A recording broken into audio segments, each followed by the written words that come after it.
Bonjour et bienvenue dans cette nouvelle vidéo. Aujourd'hui, je vais vous présenter ma palle du Pumpkin Autumn Challenge. Comme je vous l'avais dit dans ma vidéo vlog, j'adore vraiment ce challenge qui nous emmène dans une super ambiance automnale, cocooning, cosy, au chaud avec nos bouquins sous la pluie. Ça va être génial, je vous le garantis.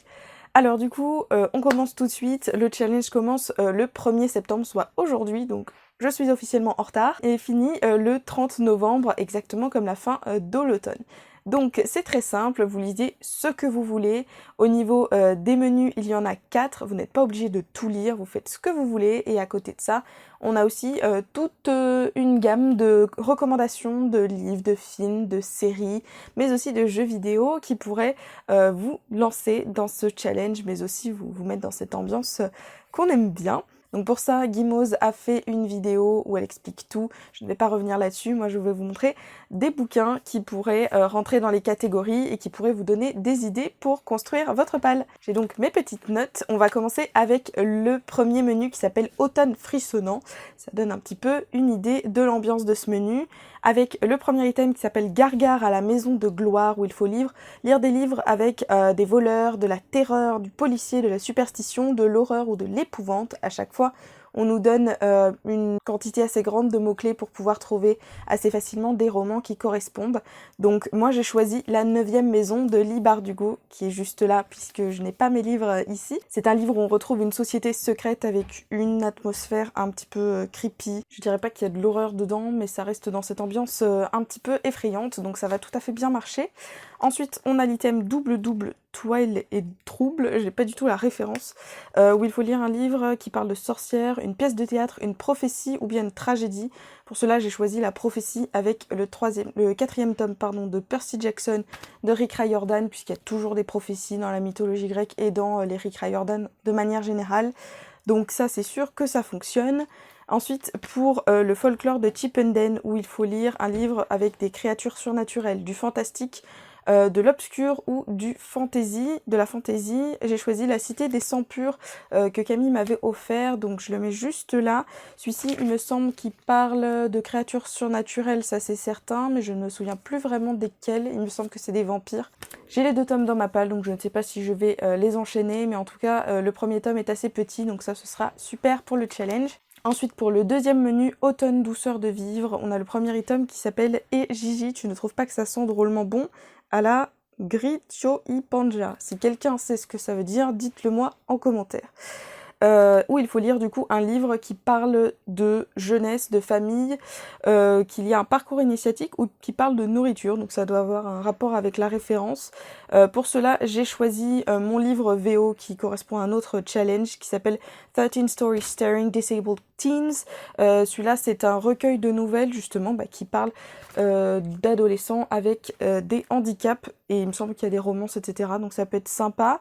Et du coup, ça correspond à la partie jeunesse, parcours initiatique, sans problème. Pour l'item It's Just a Bunch of Hocus Pocus, il faut que ça parle d'Halloween, de Samin ou d'automne. Alors j'ai eu du mal à trouver, mais j'ai le chant des ronces qui correspond à peu près à cette ambiance pareil super creepy, automne, Halloween, donc moi j'ai pris ça. C'est en fait des contes qui sont tirés de l'univers du Grishaverse, donc comme je suis à fond dedans avec les Six of Crows, les Grisha, etc., ça va être parfait, et en plus c'est des petits contes, donc on peut les lire indépendamment sans problème. Pour le troisième item, il suffit de rallumer la lumière, où il faut que ça parle de feel good, de santé mentale ou qu'il y ait des émotions. J'ai choisi Le premier jour du reste de ma vie de Virginie Grimaldi, qui est dans ma palle depuis une éternité, qui est en plus signé, donc c'est vraiment une honte. Et celui-ci, ça correspond à feel good et émotion, ça sans problème aussi. Ça parle d'une femme qui va quitter du jour au lendemain son quotidien pour partir en croisière, et donc elle va refaire, je pense, les priorités, refaire un petit peu le point sur sa vie à partir de ce voyage. Donc ça a l'air super sympa, c'est assez estival finalement, mais comme écoutez, on a encore de super beaux jours, ça va marcher sans problème pour moi. Et pour le dernier item qui s'appelle J'ai un dragon et j'hésiterai pas à faire feu, il faut lire un livre d'humour, un livre illustré, un livre d'anthropomorphisme ou sur les animaux. Moi j'ai choisi l'illustré avec le tome 4, celui-là je peux vous le montrer, d'Harry Potter, qui est énorme et qui est illustré d'une manière magnifique. Vous avez déjà cette magnifique couverture. mais aussi à chaque page quasiment il est à l'envers, très bien. Donc je disais avec de super illustrations comme vous voyez, comme ici, pendant le bal dans le tome 4. Donc celui-ci je l'ai toujours pas lu, et oui, moi j'ai lu que les 3 premiers tomes d'Harry Potter, donc depuis le temps que je l'ai, il serait temps que je m'y mette, et c'est l'occasion avec cet item. Ensuite, pour introduire le 3e menu automne enchanteur, nous avons le premier item, la lunette de pierre, c'est extra, quand on veut voir ce qui ne se voit pas.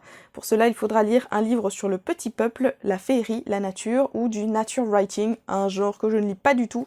Donc moi j'ai choisi la féerie, la nature, avec les saisons de la tempête, qui est sorti chez De Saxus, qui parle du coup forcément de la nature, puisque je sais qu'il y a 4 personnages qui incarnent les saisons à l'intérieur et qui vont devoir se battre pour avoir le pouvoir, puisque pour qu'une saison prenne le dessus sur une autre, il faut qu'elle l'assassine. Donc ça a l'air super intéressant. Ensuite, pour l'item nom d'une dune, il faut lire un livre qui parle d'écologie, d'anticipation, de science-fiction ou de post-apocalyptique. Et moi, j'ai choisi 2 solutions, soit Red Rising, le tome 1 de Pierce Brown, puisque je veux absolument lire cette saga cette année, elle me fait trop envie. Ou bien le premier tome d'Aurora Squad qui me fait également énormément envie puisque c'est signé Jay Kristoff et que pour l'instant c'est un sans faute pour moi, j'en ai lu pas mal et j'adore. Donc dans tous les cas ce sera de la science-fiction et un peu du post-apocalyptique, mais les deux c'est vraiment dans un univers futuriste avec de la dystopie, voire même de la science-fiction dans l'espace avec des vaisseaux, avec Aurora Squad. Dans tous les cas ce sont 2 livres qui me tentent énormément et je suis sûre d'en sortir un des 2 pendant ce challenge.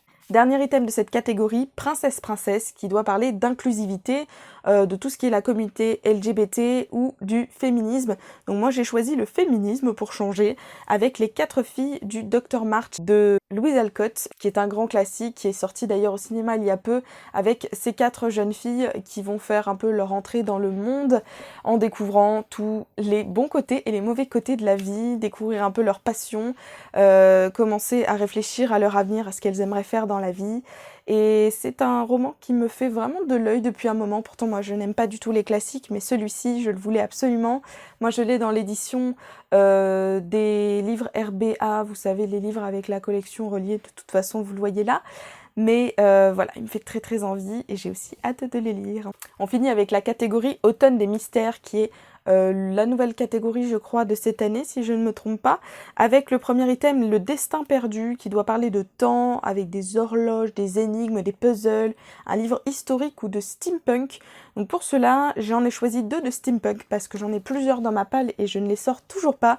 Donc j'ai d'abord Le secret de l'inventeur, le tome 1 de Andrea Kremer. Celui-ci c'est clairement de la steampunk jeunesse, et on a aussi Engrenage et sortilège de Adrien Thomas, et ces 2-là en fait c'est vraiment du jeunesse steampunk. Donc comme je ne connais pas encore vraiment bien le genre, je ne sais pas vraiment ce que ça implique au niveau des codes, mais j'ai vraiment envie d'en essayer un, donc c'est l'occasion. Là j'ai 2 solutions, mais vous en avez encore plein dans les rayons de vos librairies. Ensuite, nous avons Les ruines de l'Atlantide, où il faut lire un conte moral, un livre qui parle de philosophie, un récit métaphorique ou un livre qui parle de mythes et légendes. Devinez ce que j'ai choisi. Les mythes et légendes, bien sûr, puisque j'adore ça. Donc, pareil, 2 solutions, soit les Chroniques homérides de Lily Bouquin, ou bien Le chant d'Achille de Madeline Miller. C'est 2 romans qui me font énormément envie, comme j'adore la mythologie grecque, tous les 2 c'est cette mythologie-là. J'ai peut-être une petite préférence pour Le chant d'Achille, qui est le roman préféré de nombre de personnes, donc il me fait d'autant plus envie. J'ai aussi Circé dans ma palle, mais qui est en VO, donc il faudrait que je sois un petit peu plus motivée, mais en tout cas ces 2 livres me tentent énormément aussi. On enchaîne avec En avant Yves Tempête, où il faut lire un livre d'aventure, d'archéologie, avec des artefacts ou alors du voyage. Et pour ça, j'ai choisi Le clan des Otori, le tome 1, qui est un livre qui parle de fantaisie médiévale au Japon. Donc c'est un univers qui me tente énormément aussi. Là, on est à fond dans l'aventure et le voyage, puisqu'il me semble que c'est un jeune garçon qui se fait recueillir par un espèce de mentor qui va lui apprendre à se battre et à l'inclure dans un clan, le clan des Otori.